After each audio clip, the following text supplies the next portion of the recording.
Okay. I know I've got a slight glare on the board, but I don't know what else to do, so I'll try to make sure you can see it.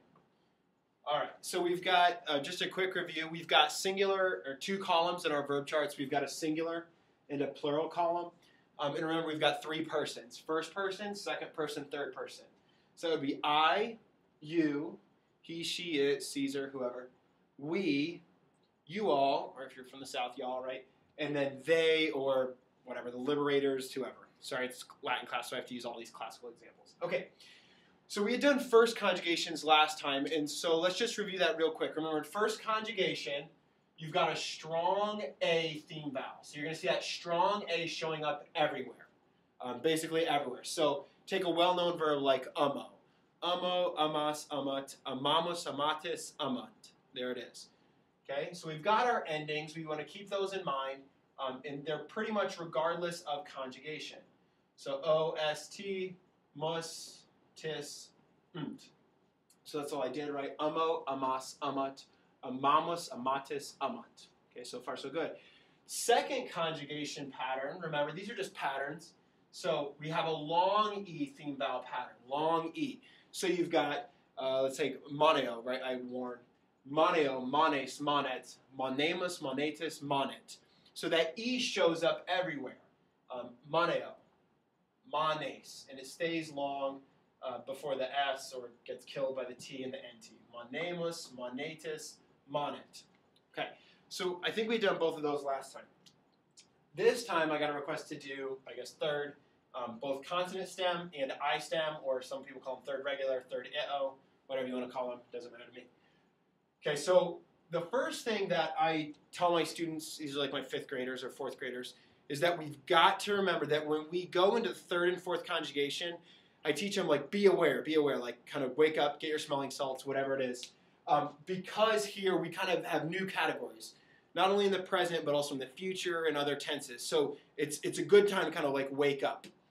And this basic paradigm changes. So the basic pattern itself changes. So instead of O-S-T, mus, tis, unt, like nt, we now have O-S-T, mus, tis, unt.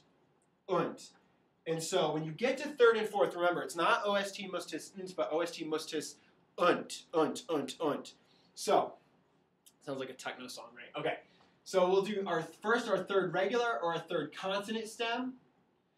And just so you remember, they show up, if you looked at their first part, the first principal part, rego, it would look almost like a first conjugation verb, like amo. We don't see any hint of another vowel in there. That's what makes it a consonant stem, right? Is that there's a consonant before the vowel O. So rego. Okay? I'll do this by contrast with an I vowel, or pardon me, an I stem. So third I stem. And what that means is that everywhere this I shows up. So take something like cupio, that's Cupid's verb, right? I desire. So cupio, the I is going to show up everywhere, and that's what makes it a, think, I stem, because the I is the last vowel in your stem. So we have rego, no I, cupio, yes I. So third consonant stem, or third regular, and third I stem, or vowel stem. Okay? Remember, it's a vowel stem, so the I is going to show up everywhere. So I'm going to do that conjugation fully. So we'd have like cupio, cupio, cupis, it's a short I, cupit, he wants, cupimus, we want, cupitus, you all want, and cupiunt. Notice the I that shows up in the third person plural. Sorry, I had a fan on. Notice the I shows up everywhere. The I shows up everywhere. Everywhere, everywhere, everywhere, everywhere. It's everywhere, okay? Versus, now let's contrast it. Instead of our I stem, which notice especially we have an I in the first person singular and an I in the third person plural. And I'm going to come back to that in a second with a little rule I teach my students. Okay, so we'll erase all that and do it with a new verb. We'll use rego, I rule, like the king, the rex, right? Not Tyrannosaurus Rex, but rex. All right, so we'll erase that. Okay, so we'll use rego. Notice there's no I in our dictionary form because it's a consonant stem. So sure enough, here we go. Rego, no I. Now we do see an I coming in, and that's just to help us out. Because think of it. might think of like a funny fake word, right? R-E-G-S. In English, we would say like regs or something, but in Latin, sort of regis. That I just comes in there to help us out. It's just a short little guy. It's just a little I. So regis, regit, I is added. Oops. Regimus, I is added. Regitis, I is added. Now notice here, I'm not going to add an I in the third person plural. I'm not going to add it. It's going to go right into the vowel. Not regiunt, just regunt. Okay? So here's the little gimmick I teach my students. If you know the dictionary form, you know whether or not it has an I in it. And so the rule that I teach my students is no I in the first person singular, then no I in the third person plural. So no I in the first person singular, then no I in the third person plural. But on the flip side, think of our I stems, there's the other side. If there is an I in the third person singular, like copio, then there is going to be an I in the third person plural, copiunt. So there it is again.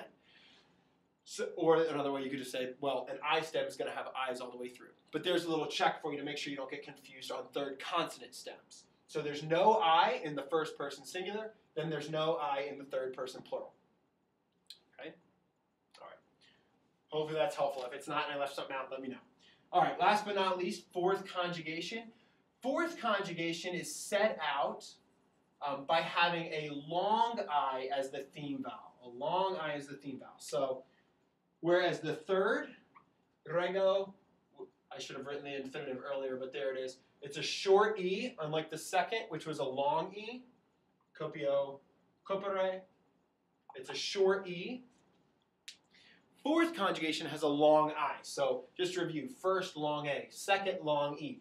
Third, short E. Fourth, I'll use audio, audire.